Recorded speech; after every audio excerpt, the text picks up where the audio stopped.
Steward Baylor Jr., apparently, according to the internet, you bought the National Enduro Series completely so you could ruin it. True or false? If you listen to the internet, that is exactly what they'll have you believe. Um, yeah, and it hasn't all been hate. I'll give you that, but obviously, I think we all understand the internet trolls, and most like-minded people just don't waste their time posting. Even if they agree, they just don't say it. But anybody who disagrees loves to make sure that everybody else sees it. So, yeah. Yeah. I'm sure that you've seen a little bit of everything, and you even shared some of the comments with me over this. But in the long run, the truth of it is that you, and I believe you have a partner, have purchased Correct. the National Enduro Series, or NEPG, from Alan Rant, right, and stuff. So how long has this been in the works for you guys? So crazy enough, I want to say it's been about 5 or 6 years ago. I heard that the National Enduro Series may be up for sale. Um, One thing led to another, and Alan basically said, "You know what? I don't think right now is the right time." And honestly, in my position at that time, it would not have been the best time for me either. And I think running other businesses, especially in the racing world, it's allowed me to I guess mature in that aspect. So, the timing wasn't right.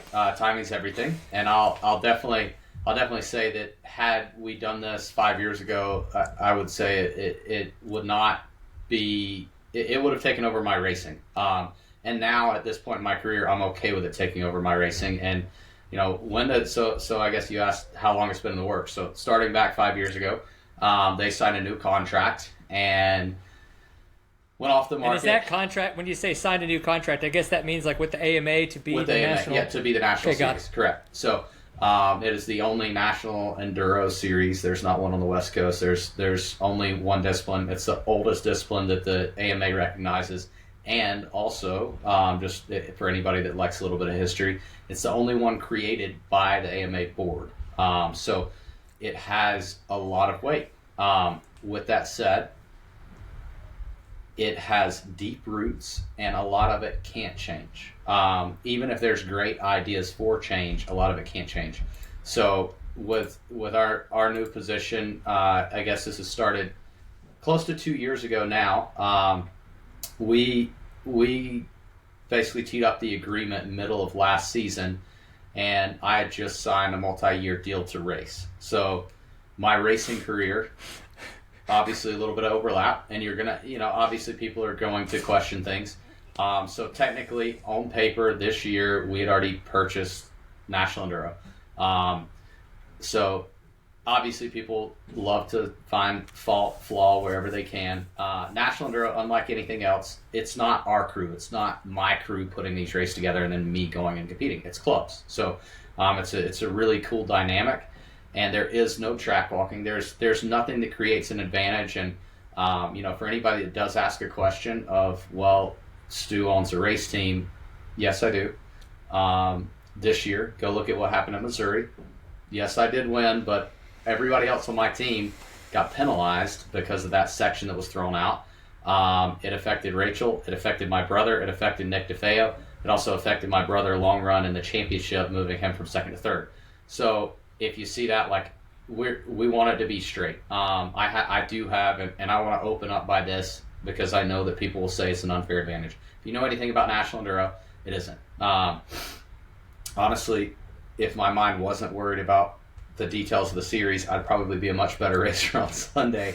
But realistically, it is my favorite series. I've always loved the National Enduros, and to have this opportunity, it's something that I'm really excited about, and as well as my partner Chris Cantrell, who was the president of Sarah for multiple years. So Chris knows a thing or two about running an organization at this, not quite this level, but obviously he knows the enduro scene. All of the little details that God neither of us probably knew a few years ago. Right. So, yeah, I wanted to open with that, and even for the internet trolls that would say that there was any advantages by the position that I'm in. Anytime that there is a decision, ultimately, especially regarding myself, prior to it even going above me, I've asked Chris to take care of managing a group of the other team managers without any representation of my team. So there's a Kawasaki representative, but everybody else is the manager of the team. This is actually hired just a Kawasaki OEM, basically stand in on that. So we have no representation on that. That would be, if anything happens on my side, I want to make sure that everybody feels comfortable, confident that the right call is made. As much as people love to talk on the internet, like, I would never do anything malicious or wrong. The last time that I had a protest, I protested myself. You can ask Carrie Jo Coombs about it. I came in at Georgia GNCC and I said, I passed a rider off the track. And 10 seconds later, another XC1 rider jumped all in my face, and I was like, dude, I already protested myself. Like, say whatever you want to say. I already did it. So that's the way that I want to be known, and I want everybody to have respect for that. But when my Kawasaki contract expires, which is the end of this season, I will no longer race National Enduros, which, the guys who were at the banquet, you saw me choke up over that, because in my mind, I know for a fact I can still win races and win championships for the foreseeable future. But I also have a wife and a family and kids and a lot of other things going on, and I know that my focus needs to change, and that's kind of where we're headed. Yeah, and the focus has already started to change. We've seen that you guys have come out and officially changed the name. Now, it was interesting, I thought, the way that it was said, because you're talking about changing the NEPG, so National Enduro Promoters Group or Promotions Group, into the ANEC, so the American National Enduro Championship. Now, that was stated in a way that you felt, or whoever wrote that said that it could grow into the future, right? You could kind of grow into that name. Kind of like, what does that mean? Why is the name changed, and why does it feel like that was kind of that necessary first step for you guys? So honestly, we looked at just calling it National Enduro, because a lot of people just refer to it as the National Enduro Series. We discussed a few different names. Our LLC is actually filed under a different name that owns the company, so we're basically DBA as ANEC.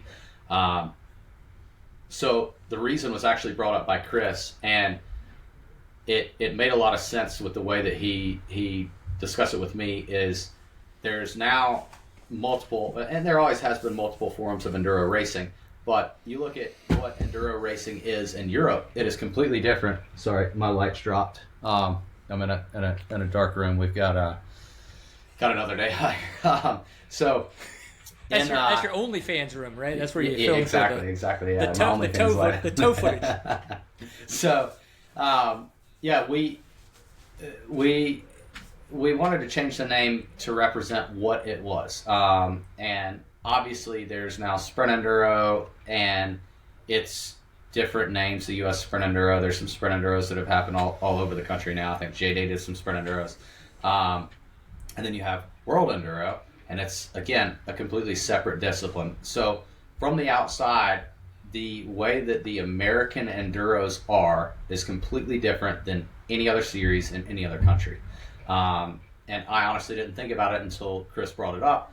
I was like, okay, I like that, but it's going to be the AMA American, so like the American motor, like two Americans, and with the way things are right now, like double down on America, I'm in. So it was kind of one thing led to another, and we went with that name. We went through, trust me, a year of names, and it was kind of the final hour. A lot of our decisions here lately have been, basically we started with 10 different decisions. We've narrowed it down to 3 or 4, and over the last couple of weeks, it's like, all right, that's gonna have to work. We're gonna have to pull the trigger, and obviously we've thought about a lot of things. We've had discussions. Again, with the AMA, everything has to be vocal. We have to make sure we're doing things right. So the name was also obviously ran by those guys. But if you want to call it National Enduro, call it National Enduro. We're going with ANEC, just to show the difference in the style of enduro that we have.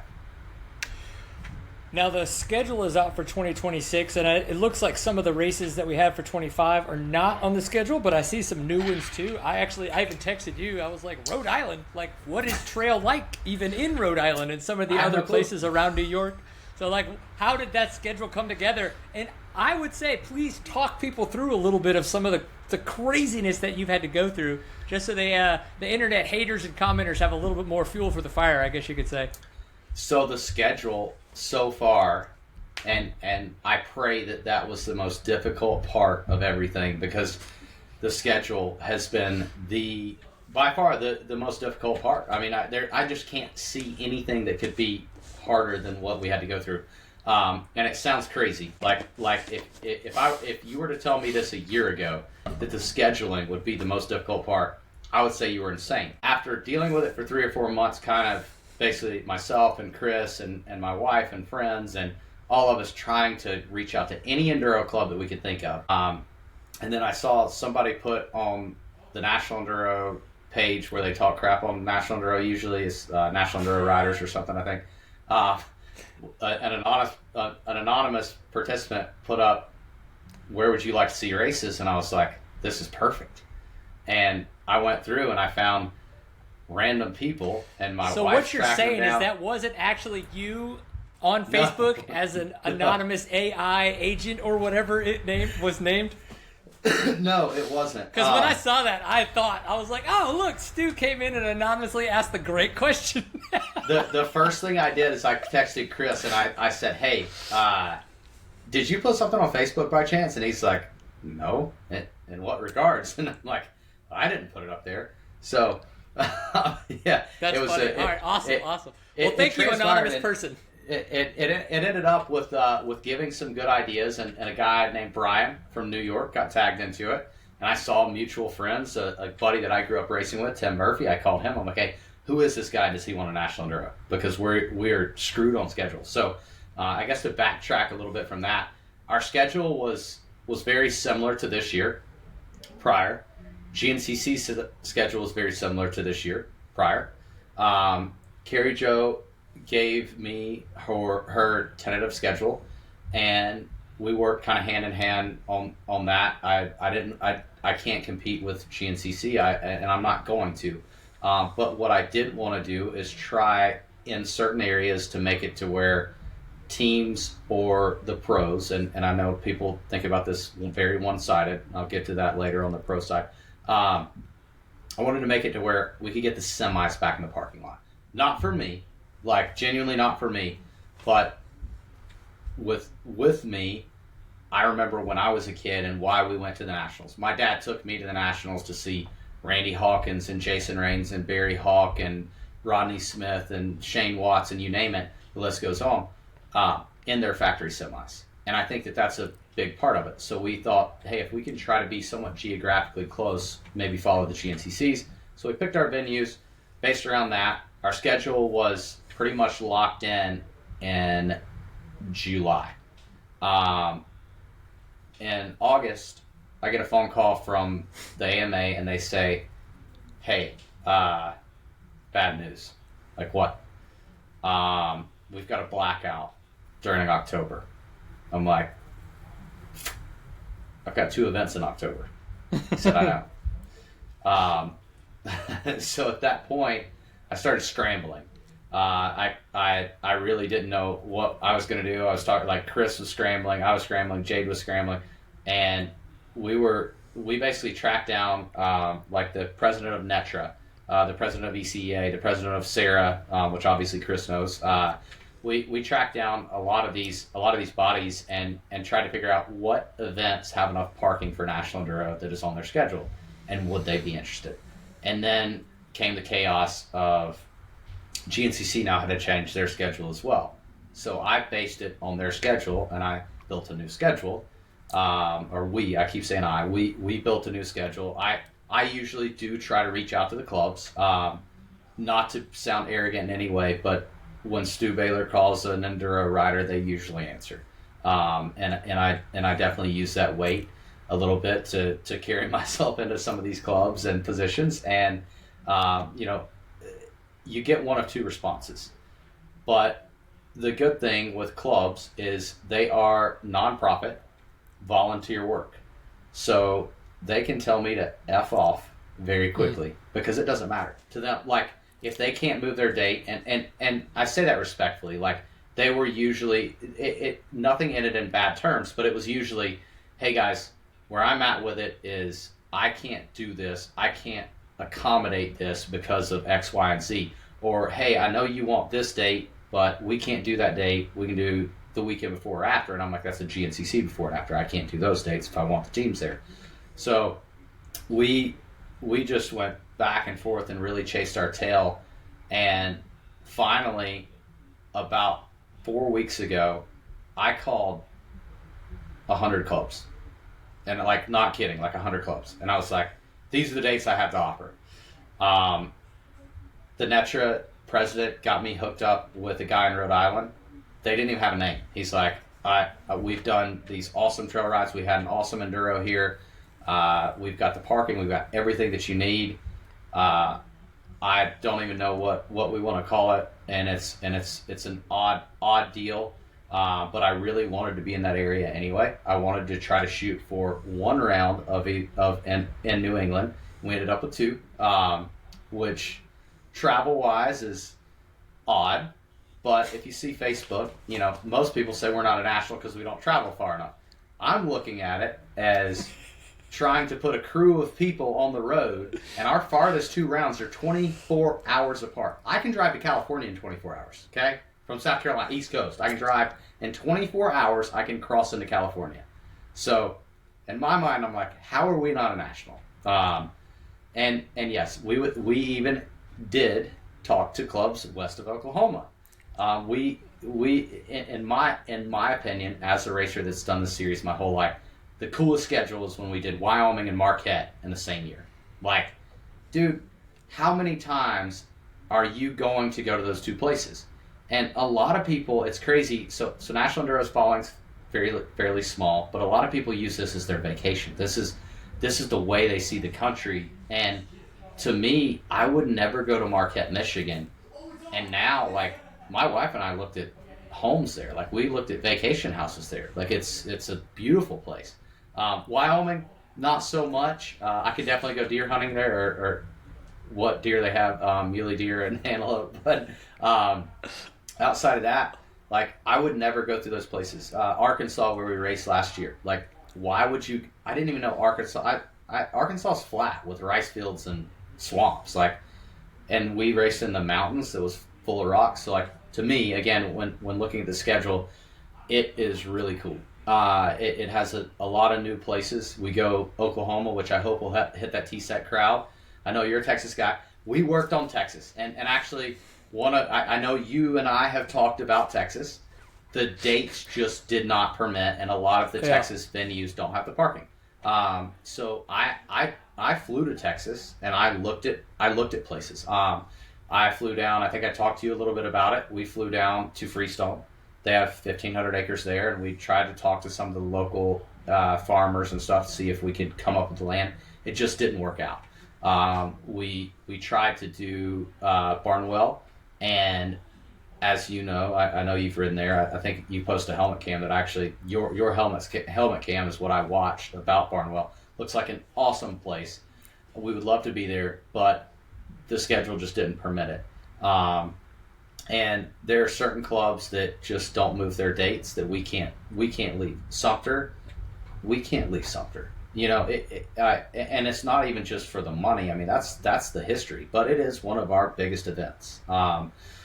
You look at Georgia, like those guys. Alan Rant said it best: if you could write a handbook on how to lay out a national enduro, the Georgia club would write it. And that's Cherokee, is that correct? That's Cherokee, correct. And obviously we've been there, rain or shine, and not everybody likes Cherokee because you might have ridden it on a bad year with weather. But yeah, a little bit of rain. So Cherokee, and this whole year, like, a lot of people saw it. Like, I'm not gonna lie about it. I drove the National Enduro trailer to the races. I drove there, I set up, and my wife and I got in the car and we left. Like, we went out and tried to basically go do things to entertain the kids. We hung out with the clubs a little bit, got to know everybody, but I got to listen to the complaints, or sometimes not the complaints, the positive, out of the National Enduro crew that went out and did the pre-ride. And when they come back in from Cherokee, they're like, well, I did the first 2 tests. I don't even know if we needed ride test 3. Like, everything's perfect. I don't need any more dangers. I don't need it. Like, might as well go out without our handbag, without the staple gun, without the arrows. And then other places, they were like, oh, my God, we're going to be working till dark all the way up until the race. So we got to see the good and the bad. So there was definitely some clubs that we chose because of that. And it just built, but overall building the schedule was extremely difficult. We like I said, wanted a race in New England, but now looking at it from my perspective, and I know that everybody's going to shoot this down. So I actually just put in our supplemental rules, and the email went out here 15 minutes before we got on this. So some of the rule changes, and I know you want to get into the deep stuff. So some of the stuff that we're looking at doing, and I'm going to start by saying this first one is not something I would do. Me personally, no throwaways. And I think you're the same. But with drop rounds, it does allow a lot of people to be able to run the series that otherwise wouldn't. So if you're in the Northeast, there are 3 rounds within 5 hours of you.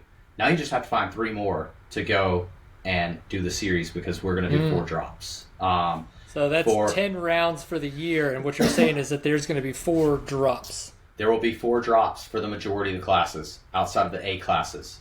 The pro classes will have no drops as normal. But I Do you know understand what in the A class, when you say that? So A obviously is that, so the 2 any classes, right? On the any 1, any 2, no drops. But is that like A open, A250 through like the age A classes that do the full course? Where does that lie? Anybody, what we're trying to do is 3 drops for anybody that does the full course. As far outside of the pros.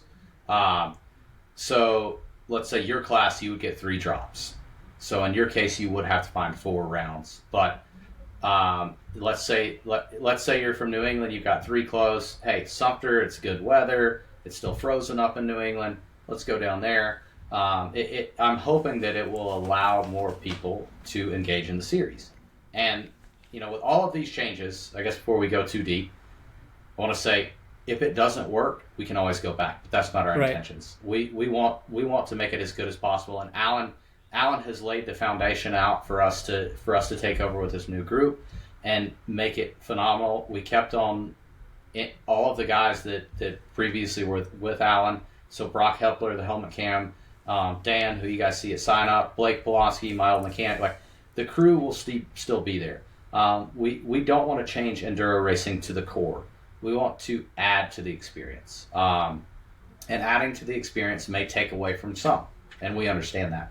If it takes away from 10%, but it adds to to another 30, then it's just the terms of growth. There's no business structure that has lasted 30 years, because 30 years ago it was no internet, no social media. 30 years before that, there was no TV. You name it, there's no business structure that stays the same over 30 years. I don't care what it is. Enduros are very old school, and we understand keeping it old school, but we wanted to add to that.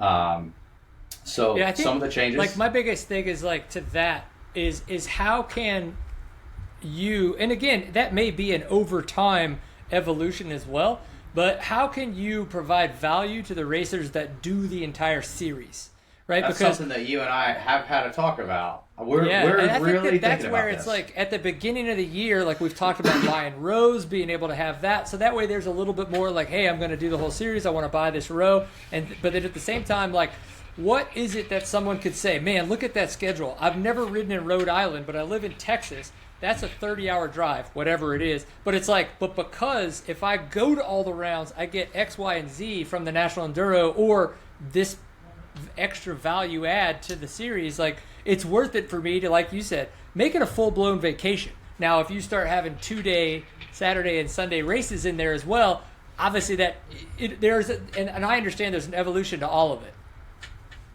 So, to your first point, with the guys that ride the entire series, number one, if you are in it for the championship, we are definitely going to make it worthwhile. So tomorrow, I am having some meetings with our final round, and I will go ahead and just let the cat out of the bag, because why not? That's the type of person I am. I feel like honesty, transparency is the new secrecy. A lot of people, and it's because of social media driven, but people want to know why and what you're doing. That's exactly why I said, absolutely, I'll get on here and I'll talk the same conversations you and I have had over the phone. So tomorrow, Moline, Illinois, I will be sitting down with the guys that are putting on our last race. We are going to go to the Moto Museum that is owned by the Springfield Armory, which, by the way, we are racing on Springfield Armory property. The guns for pro class are going to be, the trophies for pro class are going to be absolutely awesome. Obviously, guns. Yeah, that sounds sick. But they have the Moto Armory there, which apparently has one of the most historic vintage collections and motorcycle collections in the world. So meeting with those guys, Ron Whipple, who's been my primary contact over there, owns the series up here as well, and he has shared a contact for a local casino, and we are talking about doing a Saturday event with a Sunday banquet just after at a casino for the guys that do compete for the entire series. But for the guys that do every round, such as yourself, which is very few, I think we did some dives on analytics. I think it was like 11% of people showed up for every round. Yeah. So very, very few. So hats off to you. That's awesome. I obviously showed up. I had to. There's some ones that I probably wouldn't have. So no, it's super cool to see the guys that do. And I don't disagree with you one bit on that point. I think that there is something that we could do and should do. And you and I kind of discussed it on what we might do as far as how we could approach that. And I don't, obviously there's got to be other decisions made behind the scenes before I would let the cat out of the bag on that. But we're working on it. If you go to the entire series next year, we are working on something, and possibly something to where you'd be grandfathered in if you did the entire season this year. It's a lot of work to try to figure all this stuff out. A lot of it's computer sign up, how we structure everything, what benefits you may get. And I think in that, can people buy rows?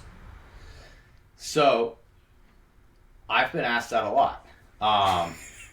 And my answer is this. Can I afford an entire row every race? Yes, I can. Create an advantage for yourself. A dead row. I don't think it's good. I could see that being a problem. I could see an anonymous person, let's say I'm being competitive for a championship, and I'm like, hey, you need to buy the row right here in front of me. Or honestly, you could really screw some stuff up.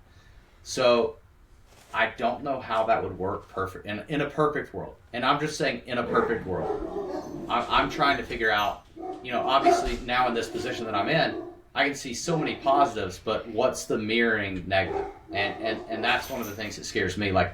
Is there a way that somebody could use it as a weapon instead of, any type of advantage?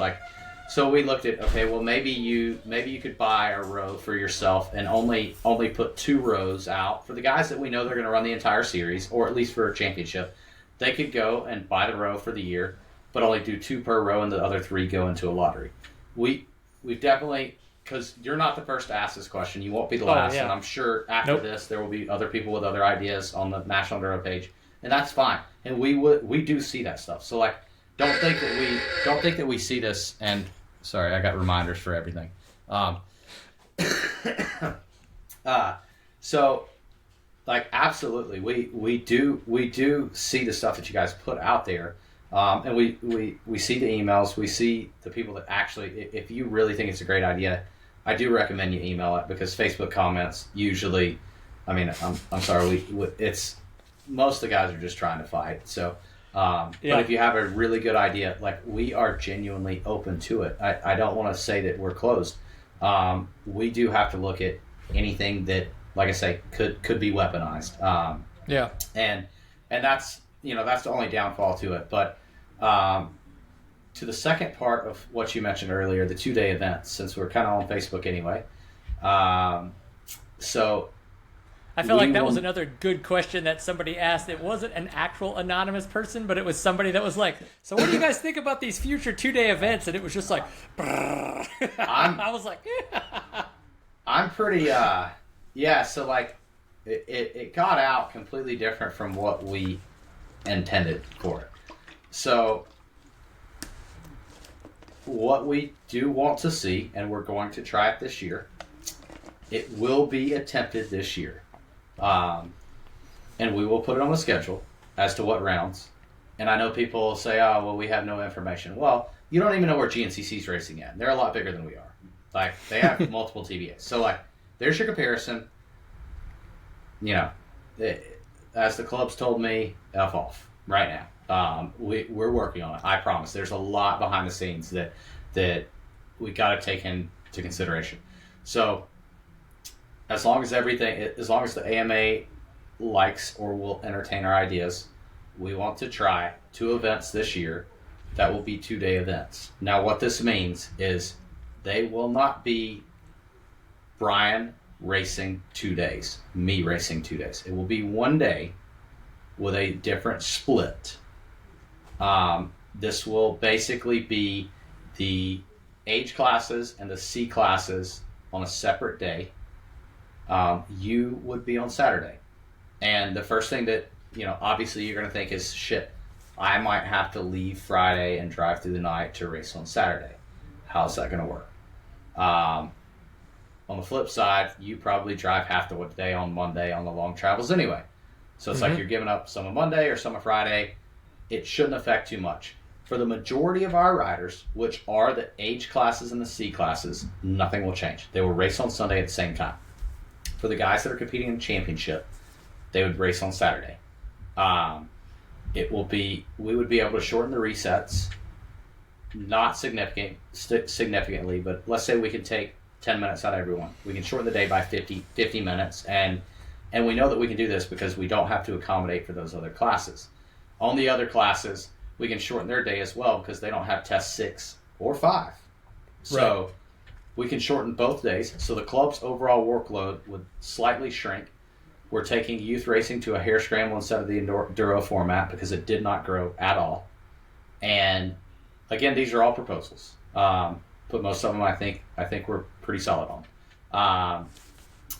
So with the youth racing, we're going to shrink that day. What used to be 4 hours of youth racing throughout the day that the club had to entertain will now be a hare scramble that our crew will solely take care of, so the club doesn't have to work on it. Because the first thing that a club's going to say is, now we have extra work. Nope. Tit for tat time from last year to next year, or this year to next year, will be the same as far as that. And I could easily see them being like, but we're running checks on Saturday when we weren't running checks on Saturday before.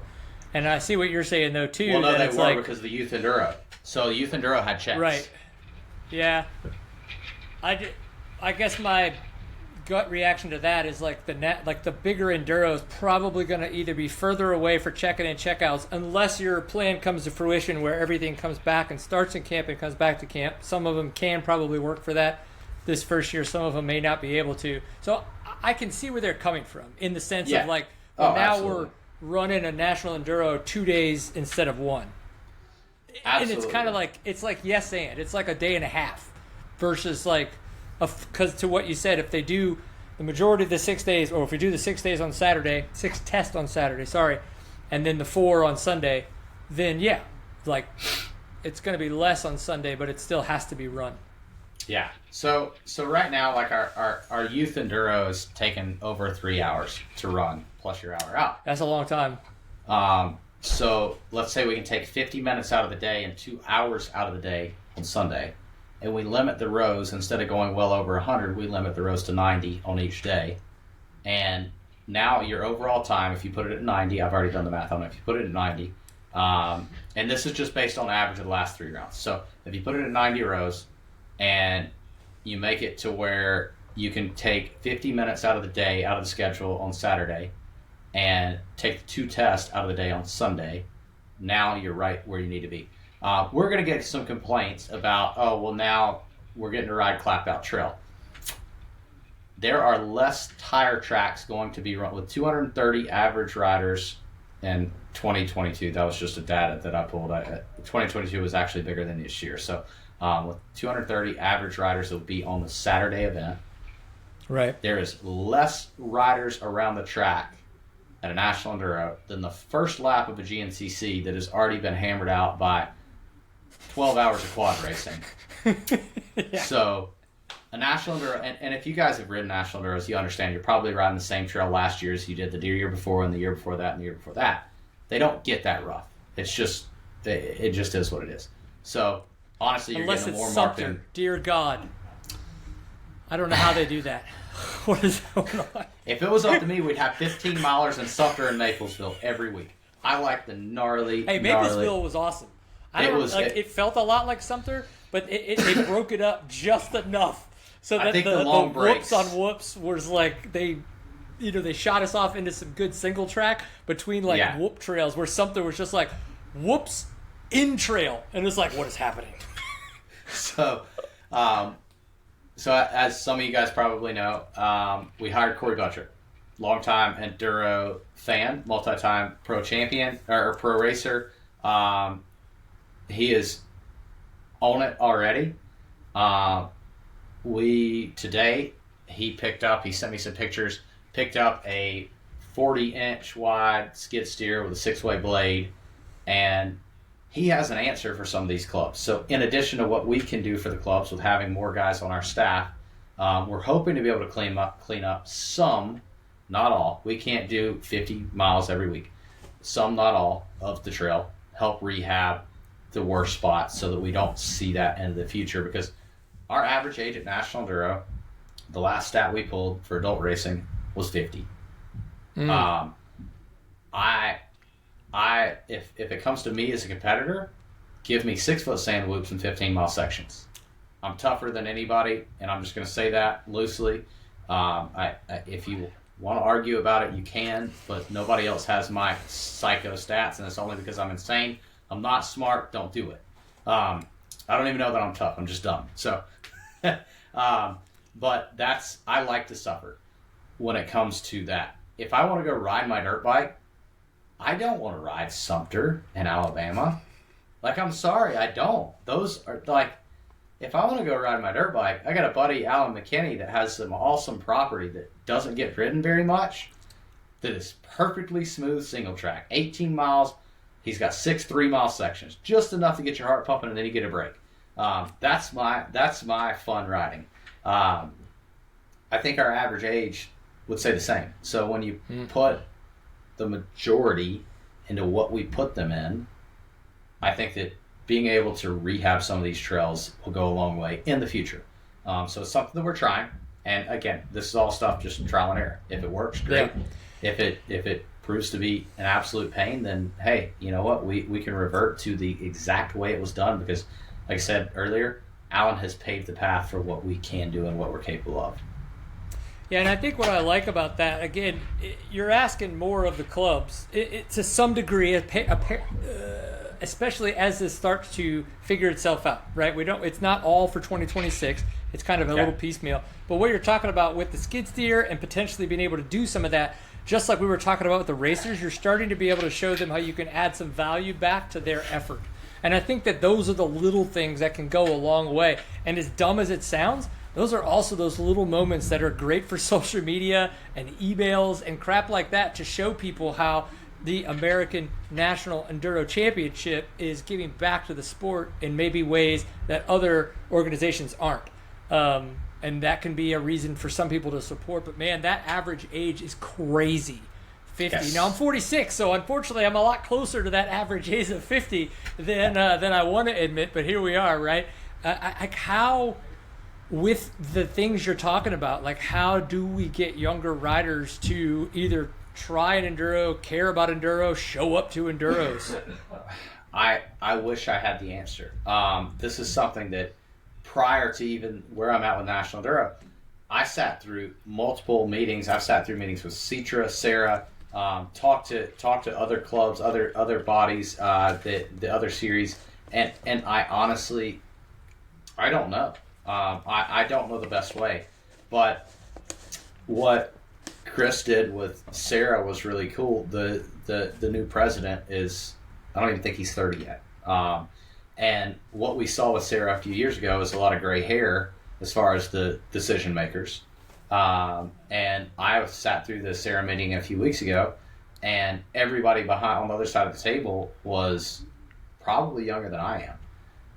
So I think that's some of it. I think a lot of it, this generation just doesn't want to donate time. Everybody wants to be compensated for nothing, or just do nothing and not even be compensated, or they don't care if they're compensated or not. They can live for handouts. And it's, it's sadly social media driven to think that you're too good to work at a gas station.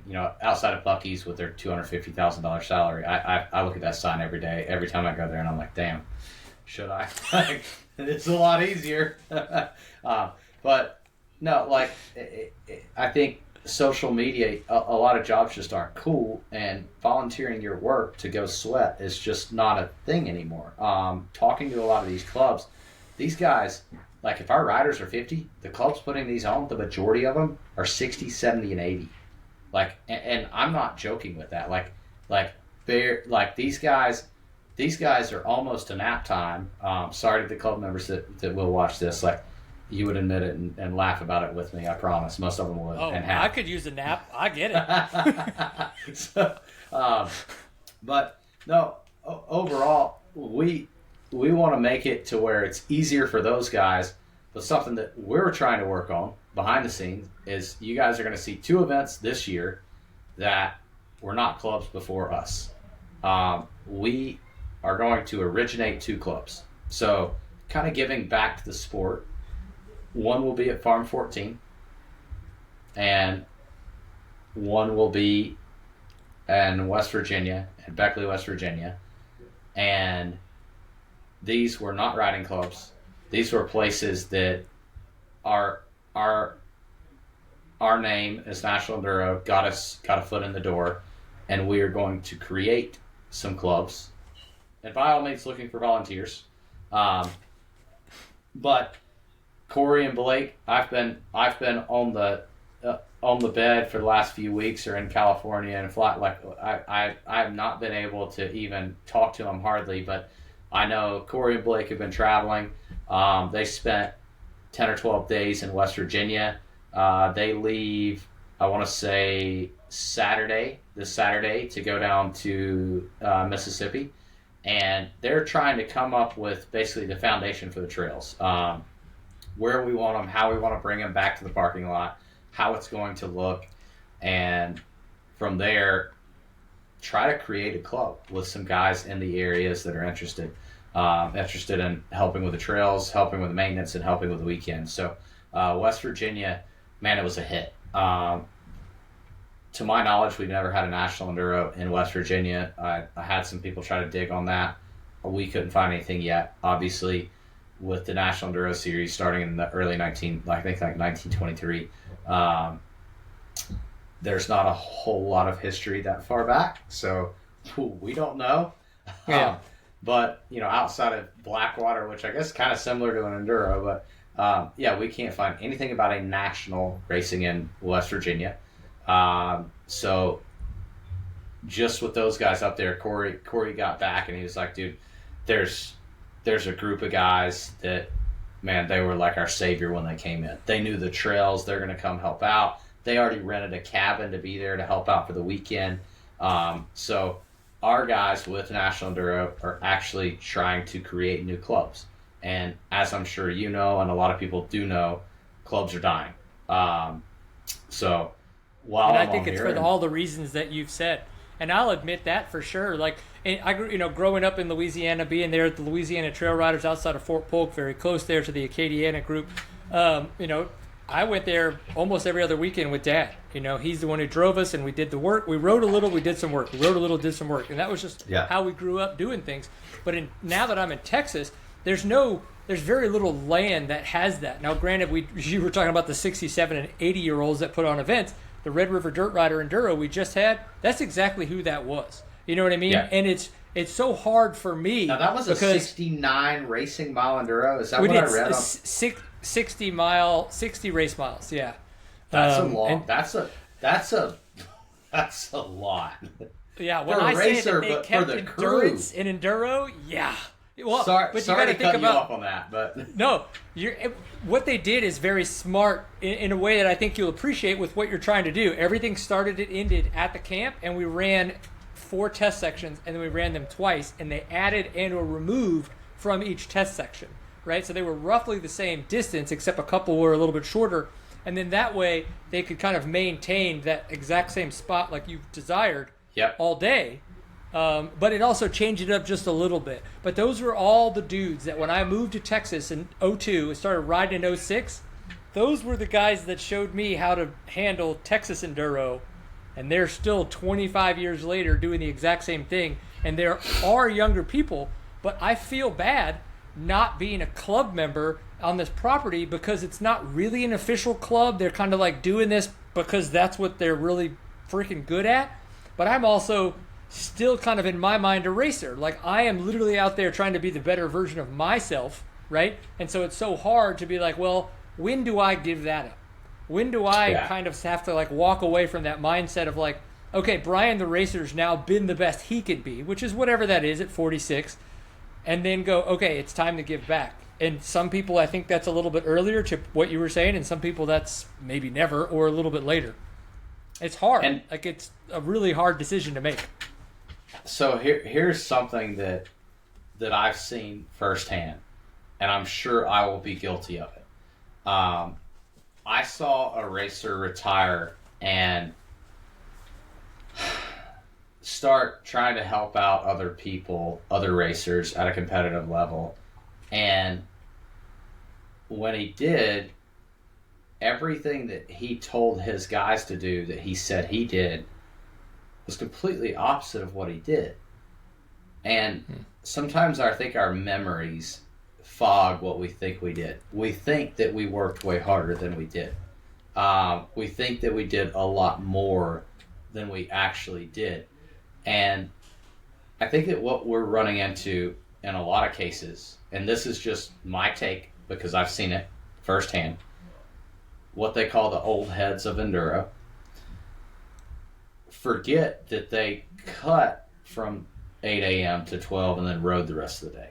Now they just want to cut. Like it's like they're in this competition of, I'm a die-hard, hardest worker, this is what I did, and that's what I expect you to do. They've run the younger generation off because the younger generation, number one, is terrible with confrontation because they want to deal with you on the phone, on social media. They do not respond well to confrontation. Secondly, if they are involved in something they enjoy, they don't want you to take the fun out of it. And they want to post it on social media. And they might want to be on their phone, and you might have to look at it as, why the hell should you be on your phone right now? But you know what? Maybe he's texting somebody that might show up next week. Instead, you've got a 67-year-old slave driver behind them yelling at them for what they've done or what they slacked on, et cetera, as if it's a business. And it's just a guy volunteering his time. Even on our side, we have to understand that when we come to a club, that they are volunteers. We run a business off of this. They volunteered their time to get us to where we can run a business off of it. And we have to have that mutual respect. And again, I think that's where a lot of, just my take, and it may not be a hot take, but from my perspective, that's what I've seen. You can sit there and listen to your grandpa's stories or your dad's stories and shoot holes through them all day because you're like, that's not what happened. Like it's not. but that's the way that they remember it. That's the way that they portray, and that's the way they relay the message. And it's terrible. It's running people away from the sport. So a lot of times it's honestly in your leadership. So I think, back to what I said Chris Cantrell did, is he appointed a younger president. They appointed an entire younger staff. And I think that is very, very enticing for the sport. So I would suggest, and I saw Maplesville did it as well. The new trail boss there is a kid that I grew up racing, so I know he's my age. And it's Landon Carter's son, who was the trail boss prior to that. And I don't know the details behind it, but I know that will work. I know that Landon will be able to get guys his age that want to work hard all day, but now Tyler will be able to get guys his age, that my age, that will hopefully not just work hard all day, but for the next 30 years. And I think that what they did is genius. And you know what? If he has a problem, he can call his dad and say, "Hey, what would you do here?" Like, I guarantee the dad is still overlooking his son, or in other cases like Chris appointing new leadership there, and Sarah, I'm sure that his phone still rings every day, and hey, what would you do in the situation? But I would say, hey, if you're listening to this and you are a club president, trail boss, whatever, and you're older than 55, hand it off to your son, or find somebody younger, 30s, 20s, late 20s, early 20s. Don't mess there. Little rough there. Use them for good labor, but probably they haven't figured life out yet. And try to promote that, and say, hey, here's my number. If you got any problems, like, I'll still do everything, but you need to be the face. I think that could help putting younger faces back into the sport. Yeah, we need to get there. And I say that I hope that I'm not part of the problem. You know what I mean? Like, I take my son out play riding and things of that nature, but he doesn't want to race. And again, like, I'm kind of like, I remember the times that I was kind of like forced into racing, and I didn't really like that. And eventually I learned to like it for myself, and I got into it. Obviously, look, the way the past 20 years have gone for me, the way that I've decided to race and this, that, the other. But it is hard to kind of, swallow your pride a little bit when you can, like, it's what I do in the content creation space is trying to help make better riders and racers, right? Especially the past year that I've been out doing that. So I think that is a part of it. But at the same time, like, unless people are showing up on a local level, like, then it's not going to be able to build beyond that to be able to be supported at a national level. And that's the hard part. And I think, we've discussed all the reasons for that and everything. It's just kind of like me a little bit saying this out loud to look in the mirror, kind of a little bit of like, okay, like, yeah, like, how can I, put a Saturday of a weekend that I normally wouldn't have done on the schedule, go help Archie and the boys at the Red River Dirt Riders, not go ride, but spend an hour or two, whatever they'd eat. Because again, it's their property, they know what they're doing. But I would say, when you say not go ride, like, again, I guess to add to what I just said, if you guys schedule club days, which usually they are, it's usually weekends, a couple weekends a year. You got the one guy that shows up every weekend that's the hard ass of the club. That's fine. He's always going to be there. He's not going anywhere. But on the scheduled days, schedule to make sure that you get to ride. Right. And I suggest, don't ride the test that you cut. Ride the next guy's test and give positive and honest feedback. And I think that you would see that grow as well. Just being able to ride. Like, that's why we're all in this. So if you're going to volunteer your time, like, man, do it for fun. Like, that's the trade-off. That's the ultimate trade-off. Instead of going and paying to ride somewhere that day, you're getting to trade off. Hey, we're going to trade a little bit of work. You build it with your kids. Like, I know my dad was part of a club when I grew up. That club doesn't want to have a national. If they're listening, I'm not stoked on it. I thought that ship, that club is almost blood to me. So, I don't even know that I want to have a national there now. And I will openly say that. Right. It really upset me, because that was where we spent our weekends. Any weekend we weren't racing, we were out there. My dad loved it. My grandpa loved it. I mean, I'm third generation in this, and my son, who will be the fourth, like, I want that club atmosphere, but you got to ride. Like, Yeah. And it's also when you get to go out and ride with your kid. Like, hey, if you got an 8-year-old kid and you get to go out, you get to cut, like, teach him a little bit. Obviously, he's going to be dragging his feet. He's probably going to be playing with the briars and kicking dirt, and but you're keeping him off the screen time, which is huge in today's age. I took my son hunting the last couple of days, and I've done 0 cell phone usage, no YouTube, Kids, no. I'm trying to think of all the shows. If I saw them, we know. Every parent is like, yep. Yeah, Monster Truck Kid. I can't think of his name, but yeah, I'm like, you watch other people play with toys, like, really, on YouTube? Like, you can't play with your own monster trucks over here. Anyways, sidebar. But no, I would promote doing it and taking your kids and making it a family affair like it used to be, because it is still there, and that's what the grassroots of the sport needs.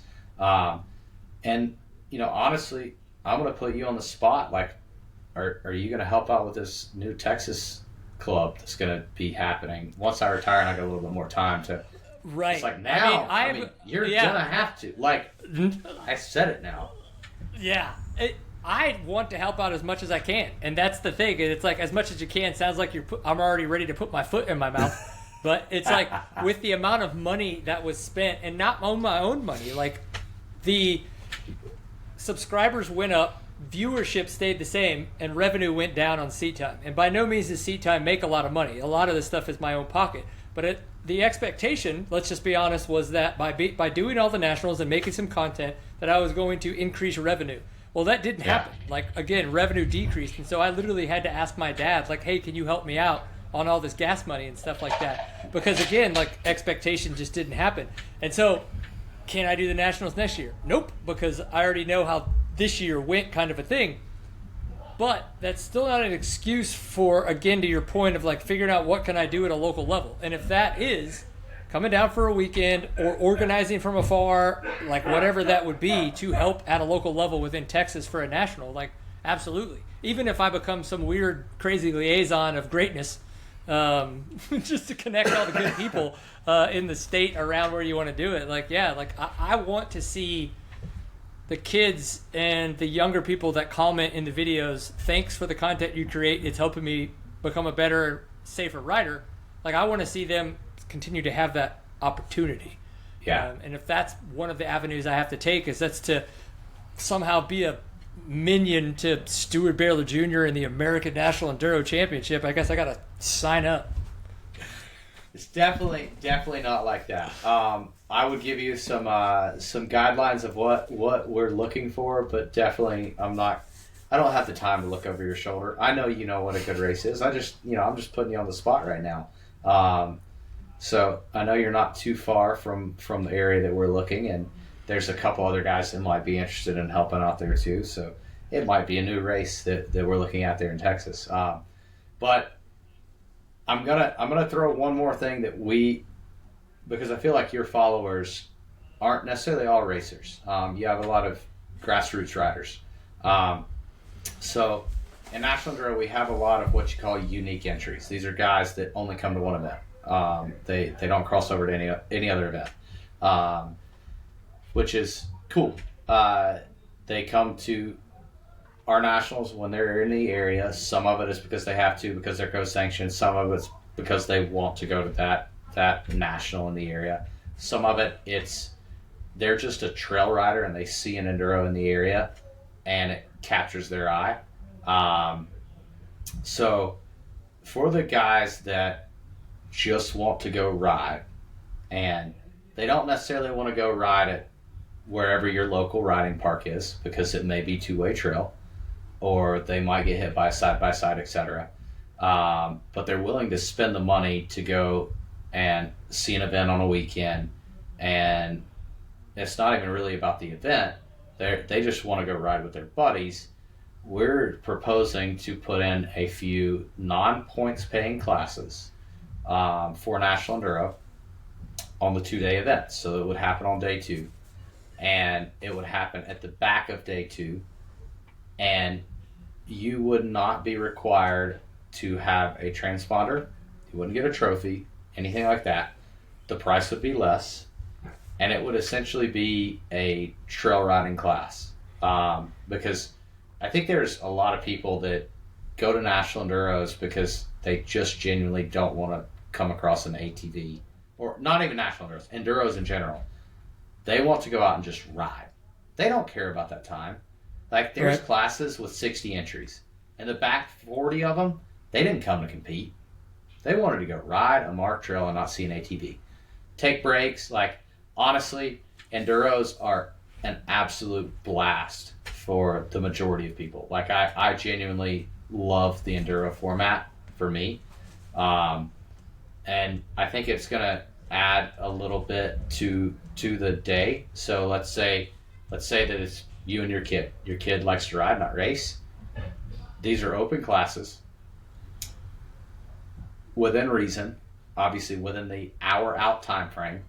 You could go in, as long as you don't go in early, you could go in with your kid and ride with your kid. So that's where I went with that, is that it's like, say I were to come back like maybe next year or the year after that and do one of those Saturday events, but Liam came with me, then I could then go do like what this, like, I just, in my head I call it a family enduro.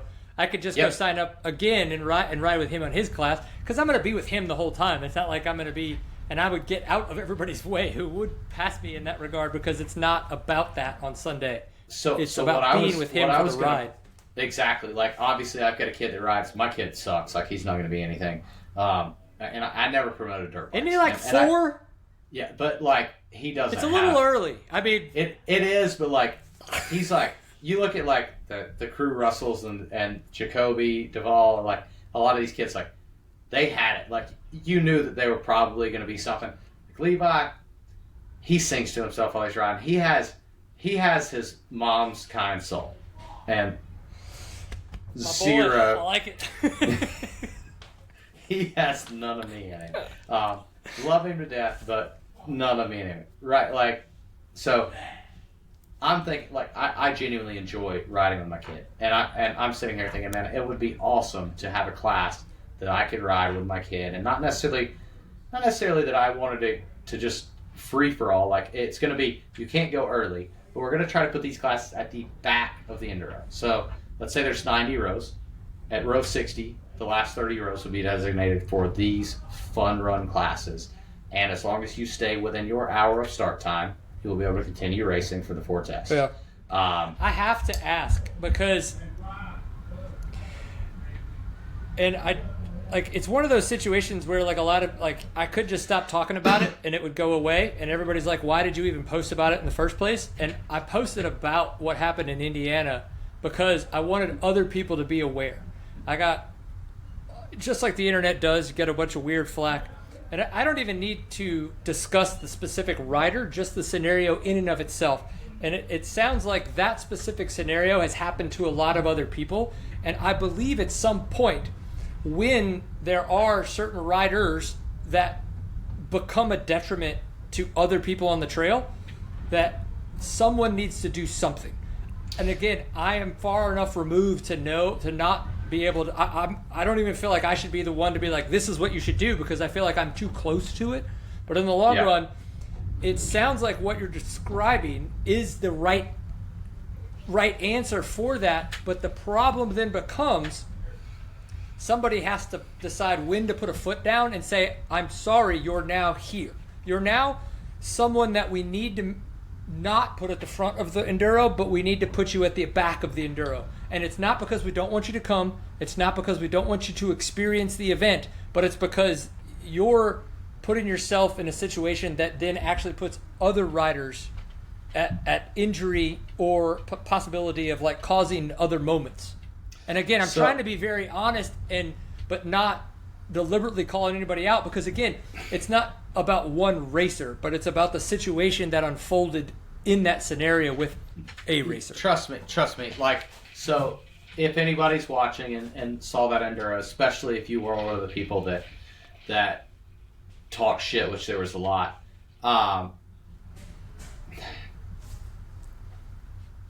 if if I could say there was a number of times that happened to me in a National Enduro,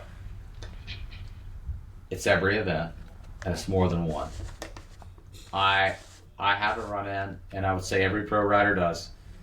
We have run-ins with riders that should not be in our rows. And usually what happens is, and not always, I've had other confrontations where I told somebody I was going to break their leg because I'm racing for my baby's diapers. But usually, and I'm just, again, honest, people can hate on me for saying that. Like, again, I race for my kids. Like, I race for my livelihood. Up until now, like, obviously we have other businesses now, but like, up until now, I raced for a living. So the majority of my career, like, it's like, if I'm in your office building and you're trying to get work done and I'm interrupting you, eventually you're going to look at me and say, get out of it. Like, enough is enough. So same thing happens in our way. And usually I rev, I yell. If I notice that it's a problem, I confront them after a test. And a lot of times it's, hey, I have earbuds in. And I usually say, if you are anywhere near the pros, do not have those in. Because we are racing for hundredths of a second. If you don't believe me, look at National Enduro results. I know you do. Like we were racing for hundredths of a second. Look at the last National Enduro between myself and Ricky Russell. I can tell you, test 2, coming a quarter of a mile from the finish, there was a left-hander. The guy got stuck between 2 pine trees because he heard me. He whiskey throttled into him. There's my quarter of a second right there. I can take you to the spot of all of these things that's happened. It's very significant. It costs me money. Take the money out of it. You have this confrontation with this rider. Usually they say, I didn't want to be in this row anyway. I put in for row number 1. I wanted to ride Virgin Trail. I didn't want to be in your way. Every time that you guys come up on me, it's not only taking time out of your day, it's taking time out of my day. It's taking 4 or 5 seconds that I pull over, and I'm competing too. And it's usually a very real conversation. So in most cases, that's the case. Like, genuinely, that's what happens. And they're usually very respectful if you say, hey, like, this is my living. You know, I know that you're probably at this just one event. There are guys that are just assholes, and they say, we all pay the same entry fee. And I understand that. I do. But it's just courtesy. If especially at the pro level, I see it probably a little bit differently even than you do, but obviously you have the frustration with it as well. Like, at our level, I have to look at it like, if you're a construction worker and I parked my diesel truck in the middle of your construction site, what are you going to do? You're going to have it towed, or are you going to sit there and work around it all day? Hell no. You're going to get it out of there. If you're in an office building and I'm sitting across from your desk and I fold your computer over every time you open it up, what are you going to do? You're going to get my ass thrown out of there. Like, in my perspective as a professional racer, same thing. Right. Now, we've looked at this a lot of different ways.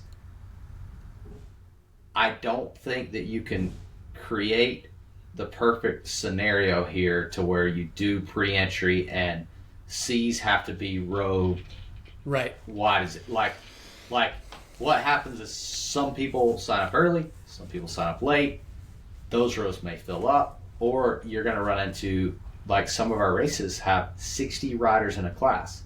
Now you got guys battling in a class on the same row. A lot of difficulty to try to make that happen. So it was part of our decision on trying these 2-day events. Again, everybody may not like the 2-day events. There are a select few. Now this is another statistic, because a lot of people have brought up, oh, well, the guys that I travel with or my family also race an A class, and I'm going to race a C class. Now we got to be there for 2 days. Yep, it's going to affect 10% of you. Right. 10% of the people that sign up together are going to be affected. 10% are going to be affected. What I'm hoping is that those 10%, 5% of them are going to say, you know what, screw the Nationals. That's fine. The other 5% of them, they're going to say, man, that's kind of cool. Hell, I might race both days. I might go and do the fun ride the next day. And I'm hoping that we gain another 10% of people that no longer have to worry about the C rider that they're catching and nothing. We all started somewhere. Like, I don't want anybody to think that I'm bad-mouthing a C rider. We all started somewhere. My kid is very untalented, but he loves motorcycles, and I love that he loves motorcycles. And as long as he wants to ride motorcycles until he has a job, I will support his obsession of motorcycles as my parents did for me. Motorcycles while singing. Yeah, while he's singing. We got a mic. We got a mic for him, and we mic'd him up the other week. Like, I think I saw that. Yeah, on social media or something. Okay, I want you to just tell me your gut instinct to this, and then we can wrap it up because I know we went past our hour that we were going for. I posted today that racers, when they're getting lapped, and we're talking about an enduro here, not hare scramble, none of the other stuff. In an enduro, because when you're catching a rider, typically you are now faster than them because they were a minute ahead of you. Yeah. If a racer takes the time to try to get out of the way and point which way they want you to go, or to use their foot, I am of the side that it's like you're spending more time to try to find a comfortable spot where you can take a hand off or take a foot off. And everybody's like, but it's the same as pulling a tear off. I'm like, bro, if you just pull over the one spot your bike fits and lean, anybody faster than you is going to go by. So what works for you? As somebody who has passed hundreds of thousands, possibly millions of people, it is a 50-50 shot. They either use that point as an indicator that they're going left or that they want you to pass on the left. And I never know which one. Do not point. You try to find the quickest way, even if so as a faster rider, like, if you're in front of me for more than 5 seconds, I'm going to start hitting you. Like, because usually what happens is I'm going to give you a rev back here. I'm going to give you a yell as I get close. I'm going to give you a yell and a rev as I get really close. So you've already had, at this point, you've known I've been coming for probably 10 to 12 seconds. You know, obviously both of us are moving. I'm moving a little bit faster. You've had 10 or 12 seconds to find a spot. A lot of people are like, it was tight trees, I didn't have a spot. Bullshit. Stand your bike up just a little bit, there is a spot. Like, you've been in the pro rows, you understand, like, the passes will make. Like, I get passed all the time. So, like, I'm not one of those guys who's like, I'm so fast. No. Like, I had to learn really quick this year that I had to get the F out of the way. Or I was getting run over. Yeah, and it's like, a lot of people come in, too. I've heard guys like, screw him. He's an asshole. He yelled, he revved, he cracked. Like, these guys are racing, especially for let's say a third place through 8th place guy. These guys are racing for everything. They don't have a salary. They're racing for a bonus to make their house payment or buy a house. Half of them don't have a house. Like, they need that second. So yes, they're going to be aggressive. They're going to be a little bit more aggressive than, let's say, a guy who's even making a salary, because they're forced to be. Like, man, they're hungry. They got to eat. It is what it is. But to go back, don't point, because we've seen it so many different ways. That, are you using it as a indicator, a blinker, that you're going left? Or are you using it as, I want you to go left? Because it makes things very dangerous on my end when I'm going 15 miles an hour faster than you are in a tight section and you point left and go left. I usually go where the rider points, but it's a 50-50 shot. And I have hit a lot of riders by them saying, I'm going left. They'll point, turn, and it's usually a mistake made by guys that are fairly new to the sport, and it's not their fault. Like, if I hit you, it's not your fault. It's not my fault. Like, you don't have to hate me. You don't have to hate the guy that's hit you before. Like, usually, if you talk to any one of these pros, like, they're some of the nicest guys. Like, I don't have very many enemies in the pro class. Like, these guys are really genuine good dudes. And if they didn't know who you were and you never told them, and you had an actual conversation and had any question, hey, can you help me with this route sheet?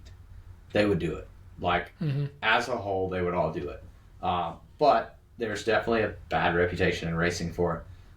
With the route sheet, just wait till you see what we got coming on there. So we're adding a little bit of, you know what I'm saying? Like next year's going to be some cool shit. All right. So well, dude, before we close out, wait. Do you have anything else that you want to ask? As far as I feel like I changes. was supposed to. Well, the thing is that I think we've given everybody a lot, and it's a lot of the stuff that we've talked about. So I think the better question is, what haven't we talked about? Like, what are there any things that people should be looking forward to or cringing over that you've got up your sleeve? We're adding a gate fee across the board. National Enduros will have a gate fee next year. Okay, so now we don't we don't show up and be like, wait, there's a gate fee. I didn't bring cash. Unlike what happened at half the races this year. Yeah, it's not going to be inconsistent. Yeah, like this year, obviously there was a few rounds that just had a gate fee. Some was per vehicle, some was per person. Like we had no clue. So we have slightly changed things. Also, I don't know if you've noticed, but entry fees varied this year. Some were $10 less, some were $10 more. Entry fees are going to be consistent, thing, wasn't it? It was per club. Yeah. And so next year there will be a gate fee. If anybody has a problem with it, the easy answer is everybody's got to make money to put on a national series, and the cost of insurance alone would probably make most people sick. It made me sick, like really sick. So we are adding to our staff. The National Enduro side has to make more money. The clubs as a whole, it's crazy. Like, let's say an average club right now makes $38,000 to put on an event. Sounds like a lot. Like, oh man, you made $38,000. It's all volunteer work, by the way. So like, it's like $38,000. Well, these guys usually have a clubhouse. They have miles and miles of ribbon to take care of, put up. We usually cover majority of the arrows, but they cover that. They cover some of that. They cover some of the trophies. There's a lot of expenses going into racing right now. And if you look at every club, they usually have, like almost every one of them, not every, they have a clubhouse on a piece of property that is owned by that club. They've got taxes, they've got insurance, they have stuff that they have to pay for. They've got to take care of the porta potties, the dumpsters. We have to pay salaries. We have to travel. We have to fly in multiple people every week. It's no different than the plumber that's going to complain about this, that charges $100 because you're not paying for the dollar pipe fitting. You're paying for the experience. It sadly, like, and it's not going to be a $40 gate fee or anything like that, but we will be adding a gate fee. And it will pay for the experience. I promise. Like, there will be noticeable differences, and I'm sure that we're going to have Facebook warriors discussing this prior to the release of everything that's going to change. We are adding youth races, or youth classes. We only had a select few classes this year. A lot of times when we co-sanction with events, they did not have similar classes. And youth racing, I already mentioned it briefly, is going to a hare scramble format. Right. With that, it is going to change from a national championship to a featured AMA championship. So that's above a regional, but it's not a national. With that said, Mini O's is a featured event. So for the youth guys, like, it is big. It's like, it is what it is. But we do think that this will make things easier for the parents, the kids. Most of the kids that we talked to just didn't like the enduro format because it was boring. We understand that. We're trying to change that. We are trying to get all of our tests to come back to the parking lot as much as possible for multiple reasons. Get our semis back, because with the unique entries, we know you guys want to see the pro teams. I'm not just a pro racer and team owner.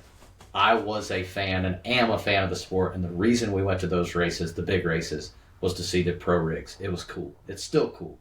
Like, if you want to go, I've said this on podcasts, and I've had a lot of people take me up. If you come to our semi and you want to see what's inside there, it's nothing cool, but to some people it is. When I was 10 years old, it was cool as shit when I walked through the Ampro Yamaha semi. I still remember it. Like it was at Big Buck. I was 8 years old. My dad took me there. Like I could tell you all the details. I could tell you that I went to the Suzuki rig 5 minutes before, and Rodney Smith and Jimmy Jarrett and guys that I now like. I actually met my wife, Steve Hatch. Guys that I met my wife through. They were too cool to take me through their semi. I was like sobbing when we left. So for me, that stuff sticks out. I want the semis back, but also if we can get it back to the parking lot, we're hoping to be able to do a live feed in the future. Will it happen next year? We might try it, but most likely it's going to be more of a future thing. A lot of this stuff is the slight changes that you're going to see are not just because we want to change the sport of enduro, but because we want to add to the sport of enduro. And we will not be changing. What we do is not going to change how you race a normal enduro. We understand that your enduros may be different, but also your hare scrambles are different than GNCCs, and your local motocrosses are different than pro motocrosses. At the national level, things have to be slightly different because we are at a different level where it can't be the same. Just black and white. It just can't be the same. So we're not trying to take away from anything. We are genuinely trying to add to the experience of what you get in the parking lot. From even the venues that we've chosen, we hope that the parking will be a little bit more accommodating and some of our parking is great. Obviously, Sumter's tough. It's tight, but how do you go away from Sumter like that? Like I feel like it's part of the series. So I know. It's gonna make me cry again. Did you just start sobbing thinking about the sand moves? That place busted my ass. I feel like the year though I've learned so much. Going back now, I would at least be able to attack. Before I was literally like, "Here's your ass, sir. I'm gonna hand it to you." And it's like, oh. At least in the tight stuff, I kind of felt like I might know what I was doing. But holy shit, it was like Supercross whoops through pine trees, and I was just like, you could just feel the tears like happening. I was like, Trust me, I know. It's like I said, I love that for racing at a competition level, but I would not. I would not go trail riding at Sumter. If it was up to me and I was paying to go trail riding, you're not going to catch me there. Yeah. Well, dude, you've shared a ton of information. Is there anything else before we close this up? I tried to be as transparent as possible with every detail. I think you have been, and we appreciate that for sure. And, some people are going to frown upon a lot of this stuff. I genuinely think that coming out, saying it, sharing it, GNCC does these live call-ins with all of their amateur racing. They go through all of their rules. To me, having other people involved in this, it's just going to drag the process on. We're going to do what we're going to do either way, but I do want you guys to be a part of it. I think that it's going to be awesome. I think we have some really killer venues. Kevin Wyndham's place, I mean, come on.